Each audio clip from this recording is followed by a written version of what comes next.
The evening air in Umuonwa was thick with tension. Ezeagu, the king, stood before the elders of his court, his face a mask of resolve. The kingdom had prospered under his reign, but now the matter of succession loomed large. His eldest daughter, Adaora, was the most capable candidate for the throne, but tradition forbade a woman from ruling. "Your Majesty, the law is clear," Ichi Odemegwu, the eldest of the council, said, his voice unwavering. "Only a son may sit on the throne. Your recent child, Obiajulu, though still an infant, is the rightful heir."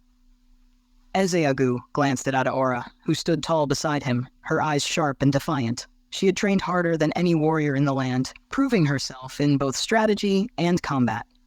Yet the council remained steadfast in their adherence to the old ways. "I know the law, Ichi," the king replied, his voice low but commanding. "But Adaora has the spirit of leadership in her blood. She is ready to rule." The elders murmured amongst themselves, but before anyone could speak further, the doors of the royal hall creaked open. The Dibia Okwu, the kingdom's revered priest, entered with a slow, deliberate gait.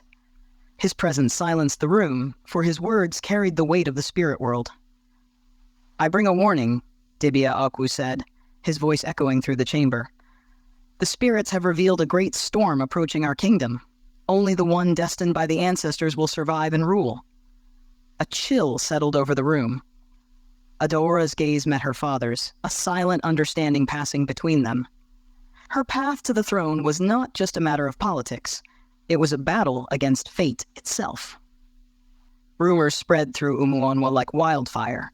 Villagers spoke of strange occurrences in the eastern territories. Cattle disappearing, crops withering overnight, and shadowy figures glimpsed at the edge of the forest.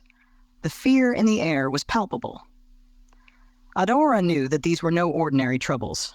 She suspected dark forces were at play, forces that sought to destabilize the kingdom in its time of uncertainty. Determined to prove her worth, she approached her father once again.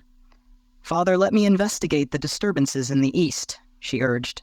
"If I can solve this mystery, the people will see that I am capable of ruling." Ezeagu hesitated, but the urgency in his daughter's voice was undeniable. "Very well," he said. "But take only the most trusted warriors with you. If there is indeed danger, you must return at once."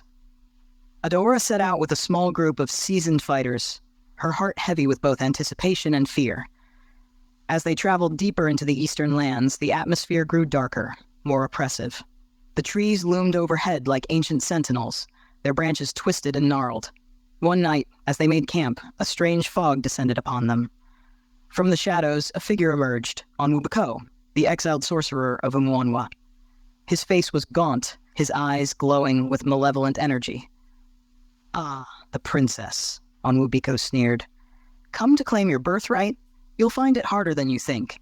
The ancestors may not favor you as much as you believe." Before Adaora could respond, the sorcerer vanished into the mist, leaving only his mocking laughter behind. Shaken by the encounter, Adaora and her warriors pressed on. They reached a village at the edge of the kingdom, only to find it deserted. The crops were dead, and the houses stood eerily empty. Something terrible had happened here, and Adaora knew it was tied to Onwubiko's dark magic. That night, as they gathered around the fire, Adaora sought the advice of her closest warrior, Obina. "We cannot face him alone," she admitted. "Onwubiko wields powers far beyond our understanding." Obina nodded grimly. "The Dibia warned us that only the one chosen by the ancestors can defeat the storm that's coming. Perhaps we need to seek their guidance." The next morning, Adaora led her group back to the capital.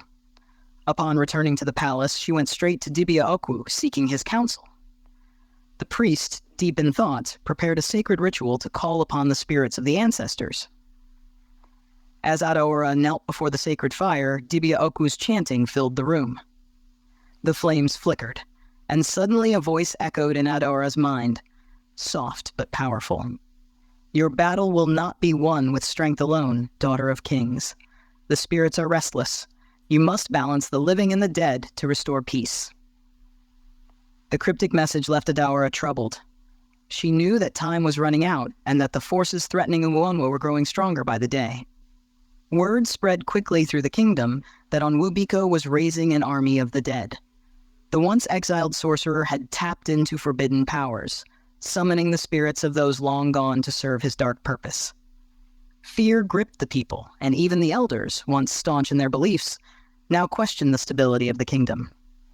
Adaora, fortified by the knowledge given to her by the ancestors, knew that she must confront Onwubiko directly. But she couldn't do it alone. She gathered the strongest warriors of Umuanwa and prepared for the battle ahead. On the night before they set out, her father came to her. "You have my blessing, Adaora," Ezaguk said, his voice filled with both pride and sorrow. "But remember, this battle is not just for the throne, it's for the soul of Umuanwa." As dawn broke, Adaora led her warriors into the heart of the forest where Onwubiko's power was strongest. The ground seemed to pulse with dark energy, and the air was thick with the stench of decay.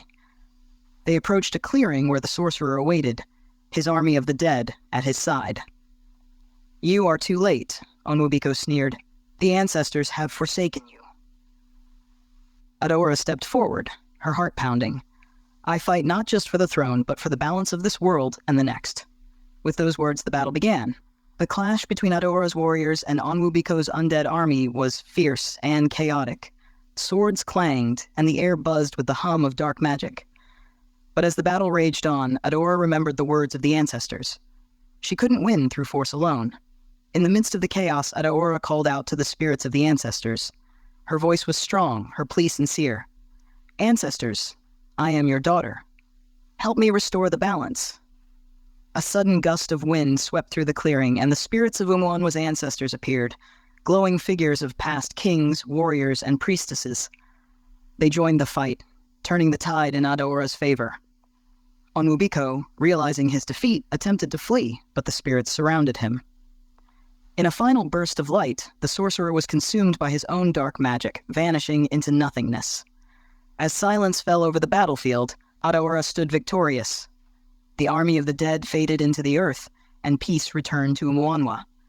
The warriors knelt before her, and even the elders, watching from the palace, could not deny her strength. Back at the palace, Ezaguk named Adaora the rightful heir to the throne. The people, having witnessed her courage and wisdom, welcomed her as their new ruler. Adaora had not only secured her place on the throne, but had also restored the balance between the living and the dead, ensuring the future of Umuanwa for generations to come.